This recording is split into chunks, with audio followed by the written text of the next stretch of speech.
Friends, welcome back to our channel. ನಿಮಗೆ ಹೊಸ ವಿಷಯದೊಂದಿಗೆ ಬಂದಿದ್ದೀನಿ. ಏನಪ್ಪ ಅಂದರೆ ಜಾಬ್ ರಿಲೇಟೆಡ್ ಎಲ್ಲಿ ಏನು ಅಂತ ತಿಳ್ಕೊಂಬರೋಣ ಬನ್ನಿ. ಈ ವಿಡಿಯೋನ ಕೊನೆವರೆಗೂ ನೋಡಿ. ಇಷ್ಟ ಆದರೆ ಒಂದು ಲೈಕು, ಒಂದು ಶೇರು, ಒಂದು ಕಮೆಂಟ್ ಮಾಡಿ friends. But Hindustan copper limited ಉದ್ಯೋಗದಲ್ಲಿ ಅವಕಾಶ ನೀಡಿದೆ. ಒಟ್ಟು ಹುದ್ದೆಗಳು ಎಷ್ಟಿದೆ ಅಂತಂದರೆ 103 ಹುದ್ದೆಗಳು ಖಾಲಿ ಇದೆ.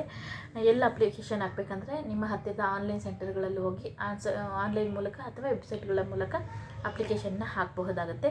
ವಿದ್ಯಾರ್ಹತೆ ಏನಿರಬೇಕಂದ್ರೆ ಎಲೆಕ್ಟ್ರಿಕಲ್ ವಿಭಾಗದಲ್ಲಿ ಬಂದುಬಿಟ್ಟು 24 ಚಾರ್ಜ್ ಮ್ಯಾನ್ ಹುದ್ದೆಗಳು ಖಾಲಿ ಇದ್ದು 10ನೇ ತರಗತಿ ಮತ್ತು ಎಲೆಕ್ಟ್ರಿಕಲ್ಲು, ITI, ಇಂಜಿನಿಯರಿಂಗು, ಡಿಪ್ಲೊಮೊ ಮಾಡಿದವರು ಬಂದ್ಬಿಟ್ಟು ಅರ್ಜಿಯನ್ನು ಆಫ್ ಮಾಡಿಸ್ಬೋದು. ಇಷ್ಟು ಕ್ವಾಲಿಫಿಕೇಷನ್ ಇರೋರು ಅಪ್ಲಿಕೇಶನ್ನ ಹಾಕಬಹುದು. ಅದರಲ್ಲಿ ಯಾವ್ಯಾವ ವಿಭಾಗ ಅಂದರೆ 3 ವಿಭಾಗ ಇದೆ. ಯಾವ್ಯಾವ ವಿಭಾಗ ಅಂತ ತಿಳ್ಕೊಂಬರೋಣ ಬನ್ನಿ. ಯಾವ್ಯಾವ ವಿಭಾಗಕ್ಕೆ ಎಷ್ಟೆಷ್ಟು ವೇಕೆನ್ಸಿ ಖಾಲಿ ಇದೆ, ಏನು ಕ್ವಾಲಿಫಿಕೇಷನ್ ಓದಿರಬೇಕು ಅನ್ನೋದನ್ನು ತಿಳ್ಕೊಂಬರೋಣ ಬನ್ನಿ. ಎಲೆಕ್ಟ್ರಿಷಿಯನ್ ಎ ವಿಭಾಗದಲ್ಲಿ ಬಂದುಬಿಟ್ಟು 36 ಹುದ್ದೆಗಳು ಖಾಲಿ ಇದೆ. ಅದಕ್ಕೆ ಕ್ವಾಲಿಫಿಕೇಷನ್ ಅಂದರೆ SSLC, ಎಲೆಕ್ಟ್ರಿಕಲ್ಲು, ITI ವಿದ್ಯಾರ್ಹತೆಯನ್ನು ಹೊಂದಿರಬೇಕಾಗತ್ತೆ. ಎಲೆಕ್ಟ್ರಿಷಿಯನ್ ಬಿ ವಿಭಾಗದಲ್ಲಿ ಬಂದುಬಿಟ್ಟು 36 ಹುದ್ದೆಗಳು ಖಾಲಿ ಇದೆ.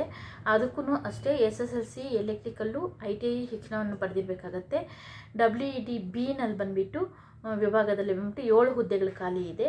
ಅದಕ್ಕೆ ಬಂದುಬಿಟ್ಟು ಪದವಿ ಸರ್ಟಿಫಿಕೇಟ್ ಕೋರ್ಸ್ಗಳನ್ನು ಹೊಂದಿರಬೇಕಾಗತ್ತೆ.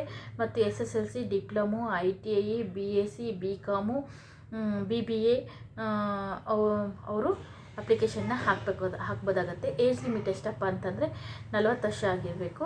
OBCಗೆ ಬಂದುಬಿಟ್ಟು 3 ವರ್ಷ ಸಡಿಲಿಕೆ ಇದೆ. SC ಮತ್ತು STಗೆ ಬಂದುಬಿಟ್ಟು 5 ವರ್ಷ ಸಡಿಲಿಕೆ ಇದೆ.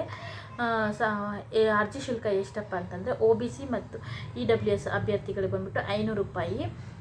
ಇತರ ಎಲ್ಲ ಅಭ್ಯರ್ಥಿಗಳಿಗೆ ಬಂದುಬಿಟ್ಟು ಯಾವುದೇ ರೀತಿಯ ಶುಲ್ಕ ಇಲ್ಲ.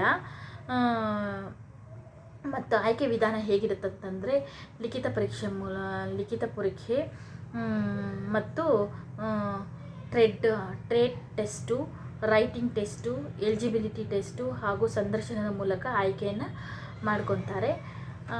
ಈ ವಿಡಿಯೋ ಇಷ್ಟ ಆದರೆ ಲೈಕ್, ಶೇರ್ ಆ್ಯಂಡ್ ಕಮೆಂಟ್ ಮಾಡಿ. ಎಲ್ಲರಿಗೂ ಒಳ್ಳೆಯದಾಗಲಿ ಅಂತ ಹೇಳುತ್ತಾ ಈ ವಿಡಿಯೋನ ಮುಗಿಸ್ತೀನಿ.